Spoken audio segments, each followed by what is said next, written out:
Hello dear students, आप सभी का अपने यूट्यूब प्लेटफॉर्म पर हार्दिक स्वागत है, अभिनंदन है। मैं मयंक शर्मा। जैसा कि आपको पता है कि हम फिजिक्स के ऊपर डिस्कस कर रहे थे, हमारे 2 चैप्टर कंप्लीट हो चुके थे और लास्ट जो चैप्टर हमने कंप्लीट किया था उसका नाम था सरल रेखा में गति। मतलब अगर हम बेसिकली बात करें, अगर ओवरऑल चैप्टर को देखें तो उसमें हमने बंडी मोशन की बात की थी। अब जो हम चैप्टर स्टार्ट करने वाले हैं वो इससे आगे ही कंसेप्ट लेकर आएगा, जिसका नाम है समतल में गति, मतलब मोशन इन ए प्लेन। दोनों में अंतर क्या है पहले हम वो जान लेते हैं कि देखिए, पहले जो हम चैप्टर अब तक पढ़ रहे थे उसमें वन डी मोशन की बात थी, मतलब एक एक्सिस पर कोई भी ऑब्जेक्ट मोशन कर रहा था। जैसे कि मैं अगर आपको बताना चाहूँ, या तो वो एक्स एक्सिस पे करेगा, या वाई एक्सिस पे करेगा, और या फिर वो जेड एक्सिस पे करेगा। लेकिन अब जो हम पढ़ रहे हैं चैप्टर का नाम क्या है, मोशन इन ए प्लेन, मतलब समतल में गति। अब वो क्या करेगा, एक समतल में गति करेगा जिसका एक एक्सिस एक्स होगा और एक क्या होगा, वाई होगा। अब जैसे समतल क्या होता है, जैसे मान के चलिए आपको हाथ दिख रहा होगा, ये क्या है, एक सरफेस है जो क्या है, एक समतल है। सेम टू सेम कहानी हम बोर्ड पर भी देख सकते हैं। ये बोर्ड क्या है हमारा, एक समतल है। तो इस पर हमें मोशन के बारे में इस चैप्टर में डिस्कस करना है। उससे पहले जो इस एनसीईआरटी के सिलेबस में जो एक टॉपिक दे रखा है वेक्टर, वो हम डिस्कस करने वाले हैं। आज हम वेक्टर से स्टार्ट करेंगे। तो हमने बेसिक फंडामेंटल टूल्स की जब वीडियो रिकॉर्ड की थी तो उसमें भी आपको वेक्टर के बारे में थोड़ा बहुत बताया था। अब वो यहाँ पर काम आएगा। दूसरी बात, जो वेक्टर एक ऐसा टॉपिक है जो क्लास 11th के साथ साथ क्लास 12th में फिजिक्स के बजाय मैथ में भी आपको हेल्प करेगा, क्योंकि 12th में एक प्रश्नावली या एक्सरसाइज बोले वो दे रखी है जिसका नाम है वेक्टर। वो सेम जो चैप्टर है वो इस थर्ड वाले चैप्टर से मैच करता है। अगर आपको विश्वास ना हो तो आप क्लास 12th की मैथ की बुक खोलकर और उस चैप्टर को देख सकते हैं और उसके क्वेश्चंस भी आप सॉल्व कर सकते हैं जब आप इस फिजिक्स में वेक्टर को कंप्लीट कर लें। तो करीब 8 से 10 वीडियो इस वेक्टर टॉपिक पर रहने वाली है, जिसमें आपको सब इसके प्रकार भी पढ़ाए जाएंगे, सब इस क्या होता है ये भी बताया जाएगा, उसको प्रदर्शित कैसे करते हैं, संयोजन के नियम क्या होते हैं। उसके बाद हम बात करेंगे प्रोजेक्टाइल मोशन के बारे में, बात करेंगे छिपे गति, और उसके बाद हम अपेक्षित गति की बात करेंगे। कुछ क्वेश्चंस हैं जो आजकल एनसीईआरटी के बहुत फेवरेट हैं, जो बरसात और नदी के ऊपर है, तो उनके बारे में भी धीरे धीरे डिस्कस करेंगे। तो बहुत इंटरेस्टिंग सा और एक बोलें तो कंसेप्ट बेस्ड चैप्टर रहने वाला है, जिसे आप अगर रेगुलरिटी में देखते हैं तो आपको बहुत से आपके कंसेप्ट और टॉपिक क्लियर होंगे। तो आइए स्टार्ट करते हैं। तो सबसे पहले हम बात करेंगे सदिश राशियों के बारे में, और सदिश राशियों को में बात करने से पहले हम बात करते हैं अदिश राशियों के बारे में।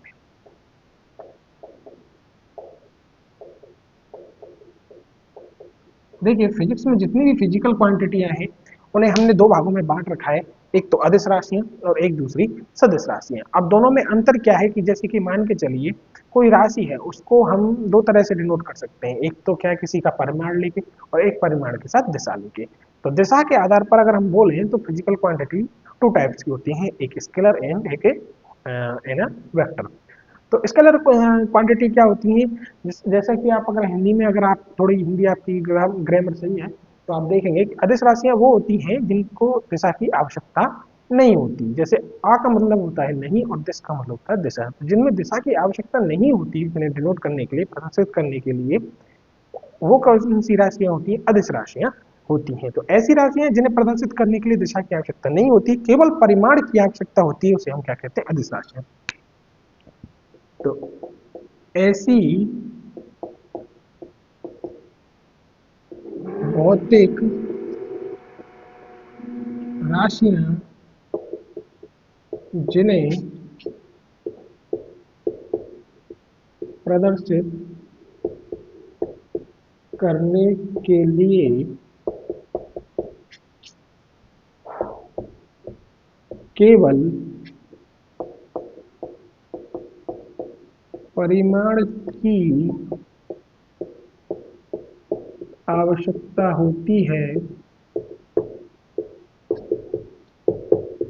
दिशा की आवश्यकता नहीं होती, तथा ये राशियां सदिश संयोजन के नियमों की पालना नहीं करती है उन्हें क्या कहते हैं? अदिश राशि कहते हैं। एग्जाम्पल एग्जाम्पल अगर हम देखें, जैसे सबसे बढ़िया एग्जाम्पल है हमारा टाइम, द्रव्यमान, दूरी, डिस्टेंस, ईटीसी। तो ऐसी राशियां जिन्हें क्या होता है कि डायरेक्शन की आवश्यकता नहीं होती, उसे हम क्या कहते हैं? अदिश राशि कहते हैं। लास्ट में मैंने एक लाइन लिखी है, सदिश संयोजन के नियम। तो क्या होता है, देखिए अलग अलग क्वांटिटी के लिए, जैसे अदिश राशियों के लिए या सदिश राशियों के लिए कई तरह की बीजगणित चलती है। तो सदिशों को जोड़ने का थोड़ा तरीका अलग होता है, जो हम इस चैप्टर में आगे डिस्कस भी करेंगे। तो आपको इतनी टेंशन लेने की जरूरत नहीं है कि सदिश संयोजन के नियम कौन कौन से हैं, वो भी हम आपको इस चैप्टर में बताएंगे। मतलब कंप्लीट जो वेक्टर के बारे में आपको इस चैप्टर में जानकारी मिलेगी। तो सदिश संयोजन के जो नियम होते हैं उनकी ये पालना नहीं करते, इसलिए इसको अदिश राशि भी कहते हैं। और सदिश राशियां क्या होती हैं? जस्ट इनका वाइस वर्षा विपरीत ही क्या होती है? सदिश राशियां होती हैं कि उन्हें ऐसी भौतिक राशियां जिन्हें प्रदर्शित करने के लिए केवल के लिए परिमाण व दिशा दोनों की आवश्यकता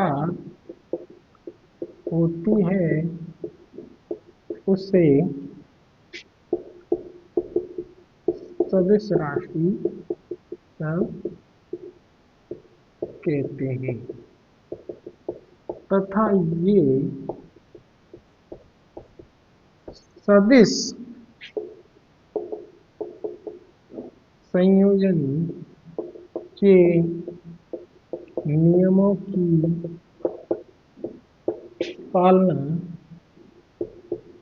करते हैं। ठीक है। एग्जाम्पल बात करेंगे तो क्या होंगे? एक तो जैसे विस्थापन आप पढ़ के आए हैं, एक्सीलरेशन त्वरण भी आप पढ़ के आए हैं, वेलोसिटी वेग भी आप पढ़ के आए हैं, और बल आप बचपन से पढ़ के। इसके अलावा भी कई सारे एग्जाम्पल होते हैं। अब देखिए कि इसका एक आप अपवाद मान सकते हैं या फिर एक ऐसी फिजिकल क्वांटिटी मान सकते हैं जो देखने में तो लगती है सदिश है, लेकिन होती क्या है? वो अदिश। और वो कौन सी फिजिकल क्वांटिटी है? वो है हमारी विद्युत धारा।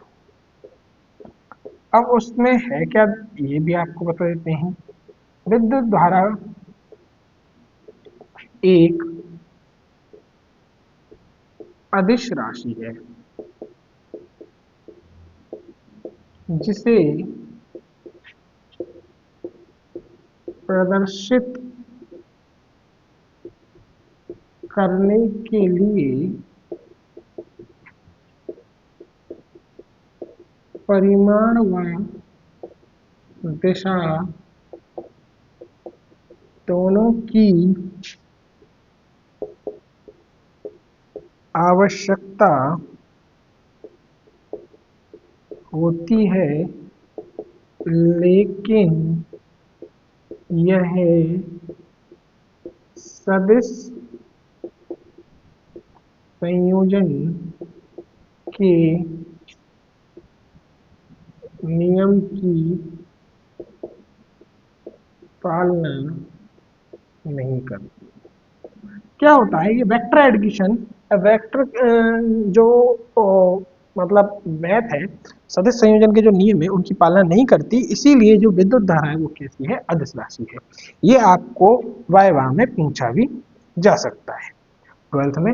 और उसमें नॉर्मली ये क्वेश्चन पूछा जाता है कि आप स्केलर एंड वेक्टर क्वांटिटी कौन कौन सी होती हैं। आप फिर भी आप उसकी डेफिनेशन बता सकते हैं, लेकिन उसमें कई एग्जामिनर ये भी पूछ सकते हैं कि जो विद्युत धारा है वो कैसी क्वांटिटी है। आप बोलेंगे स्केलर है, कि स्केलर है तो उसमें दिशा भी होती है, परिमाण भी होता है, तो स्केलर क्यों है? तो इसका आप अच्छा सा एक मतलब उनको बताएंगे कि वो सदस्य संयोजन का नियम नहीं कर पालन नहीं करती, इसलिए वो कैसी क्वांटिटी है? एक स्केलर क्वांटिटी है। अब थोड़ा हम आगे चलते हैं, और आगे चलने के साथ साथ हम बात करते हैं सदिश के निरूपण की, कि हम सदिश को कैसे निरूपित करते हैं और कैसे प्रदर्शित करते हैं। आज हम उसकी भी बात कर ही लेते हैं। तो ऐसी कोई रॉकेट साइंस नहीं है, नॉर्मली सी डेफिनेशन है जो फिजिक्स में काफी इजीली आपको याद हो जाएंगी और आपको जब तक आप फिजिक्स पढ़ेंगे तब तक आपके साथ रहती है। तो सदिशों का निरूपण, ठीक है। अब देखिए, मान के चलिए मुझे फोर्स को लिखना है सदिश के रूप में, तो ऐसे लिखते हैं और इस पर क्या लगा देते हैं, वेक्टर लगा देते हैं, तीर लगा देते हैं, तो इसका मतलब ये कैसी राशि है, सदिश राशि है। अगर मुझे केवल इसका परिमाण लिखना है तो मैं इसको ऐसे भी लिख सकता हूँ, या केवल इस कैपिटल अक्षर मतलब या फिर केवल इसके मतलब वर्ड को लिख सकता हूँ, तो भी हमें पता चल जाएगा ये क्या बताता है, केवल परिमाण को बताता है, और ये क्या बताता है, सदिश राशि को। ठीक है। अब हमें याद ये रखना है, कई बार क्या होता है जैसे इसकी दिशा विपरीत है, तो ऐसा नहीं सोचना है कि विपरीत है तो ऐसा साइन लगा दे, चाहे उसकी दिशा विपरीत है चाहे वो कैसी भी है, निशान यही आएगा। अगर विपरीत है तो आगे माइनस लगा सकते हैं, ये शायद आप सबको पता होगा। तो इसको कैसे लिख सकते हैं कि किसी भी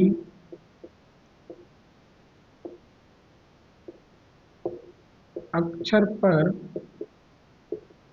तीर लगाकर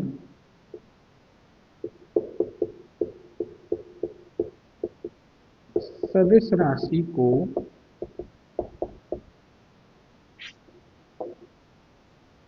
निरूपित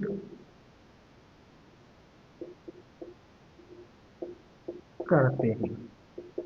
ठीक है।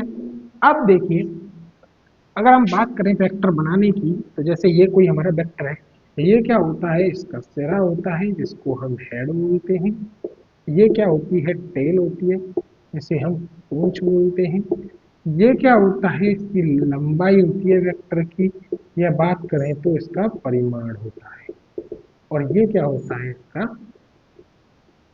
दिशा। ये क्या होती है, दिशा।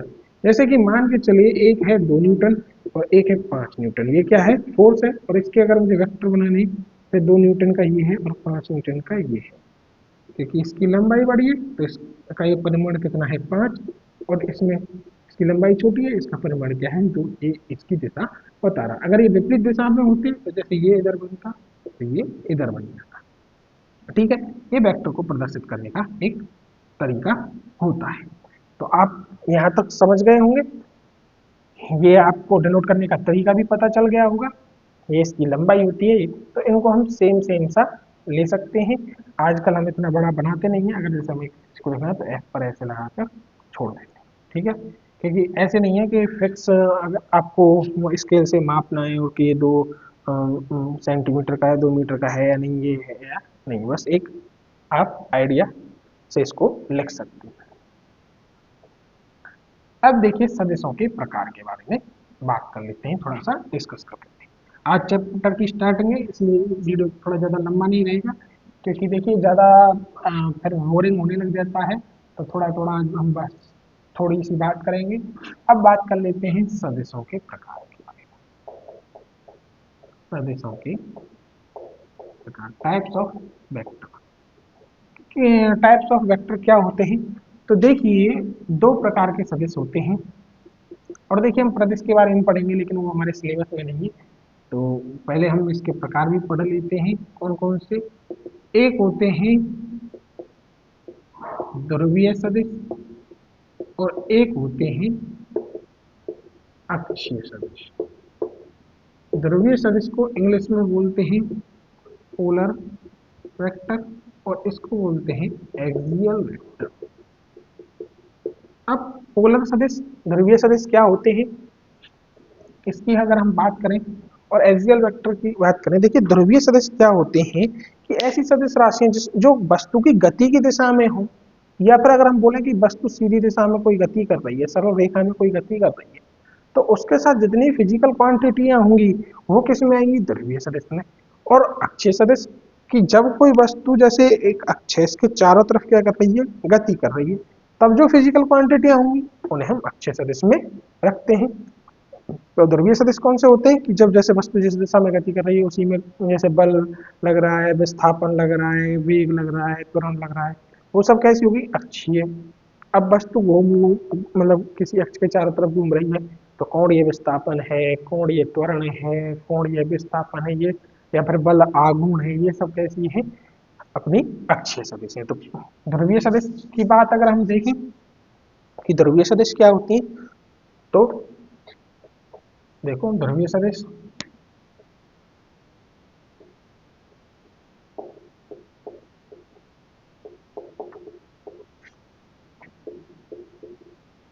वस्तु की गति की दिशा में प्रदर्शित होने वाली सदिश राशि। ठीक है, जैसे एग्जांपल की बात करें हम, त्वरण, वेग, विस्थापन, बल, जैसे इधर वस्तु गति कर रही है, तो इसके हिसाब से जैसे इधर त्वरण लग रहा है, या फिर इधर लग रहा है, बल इधर लग रहा है, इधर लग रहा है, तो क्या एक दिशा में पर्टिकुलर सीधी दिशा में मतलब सीधी रेखा में गति कर रही है। तो ऐसी सारी जो फिजिकल क्वांटिटियां होती हैं वो क्या होती हैं, ध्रुवीय सदिश होती है। अब बात करें अक्षीय सदिश की, जब वस्तु किसी अक्ष के चारों ओर गति करती है, तब प्रयुक्त होने वाली राशि। अब देखिए example, angular displacement, angular velocity, angular acceleration, torque, बल आघूर्ण, ये सब क्या है, एक अक्ष है, इसके चारों तरफ क्या कर रही है, गति कर रही है। ठीक है, एक अक्ष है जिसके चारों तरफ क्या कर रही है, ये गति कर रही है बस। ठीक है, अगर इसकी बात करें दिशा की, तो दिशा कैसे होती है, घूर्णन अक्ष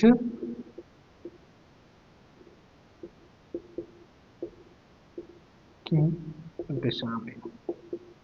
और इसके लिए एक रूल भी है, और वो रूल क्या है दिशा निकालने के लिए, दाहिने हाथ का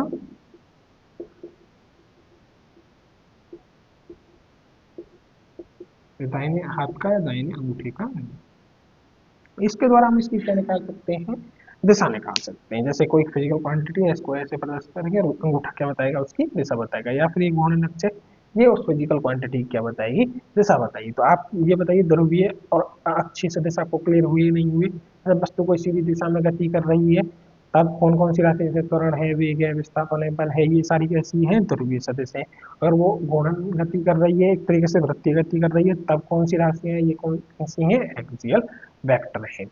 अब हम बात करेंगे कि कौन कौन से वेक्टर होते हैं। ठीक है, अलग अलग वेक्टर होते हैं, उनको भी हमें देखना है।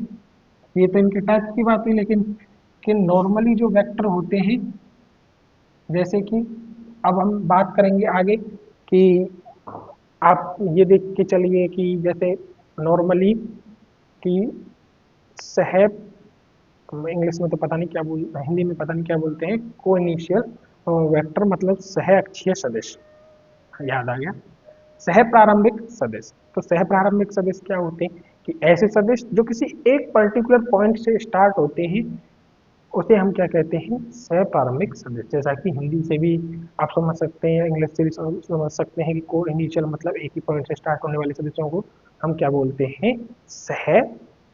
जैसे हम देख लेते हैं सदिशों के प्रकार में, सह प्रारंभिक सदस्य, ऐसे हम कुछ टाइप पढ़ेंगे। एक ही बिंदु से प्रारंभ होने वाले सदिश, ठीक है, क्या कहलाते हैं? सह प्रारंभिक सदिश। मतलब वो एक ही पॉइंट से क्या होंगे? स्टार्ट होंगे, ऐसा, ठीक है, या फिर ऐसा। बड़े भी हो सकते हैं, छोटे भी, मतलब इनका परिमाण सेम है लेकिन इनका परिमाण अलग है। जैसे अगर हम बल की बात करें, 2 न्यूटन का, ये 3 न्यूटन का, ये 2 न्यूटन का, ये भी 2 न्यूटन का, लेकिन स्टार्ट कहाँ से हो रहे हैं? एक ही पॉइंट से हो रहे हैं, तो इसे हम सह प्रारंभिक सदिश। तो ऐसे कुछ सदिशों के बारे में हम आगे डिस्कस करेंगे। कुछ और भी सदिश लाएंगे, जैसे नल वेक्टर लाएंगे, जीरो सदिश लाएंगे, और समांतर सदिश लाएंगे, या फिर आपको कई और भी एकांक सदिश के बारे में हम बात करेंगे। तो वो बात करेंगे हम नेक्स्ट वीडियो में, क्योंकि ये क्या था, बस केवल एक इंट्रोडक्शन था, जिसके मतलब हमको बताना था कि इस चैप्टर में हम क्या क्या पढ़ेंगे। धन्यवाद, थैंक यू सो मच। आपको ये वीडियो कैसे लगी जरूर कमेंट करके बताएं, और आपको अब तक की जो हम ये जो सीरीज चल रही है वो कैसी लग रही है, कृपया कमेंट करके हमें जरूर बताएं। थैंक यू, धन्यवाद।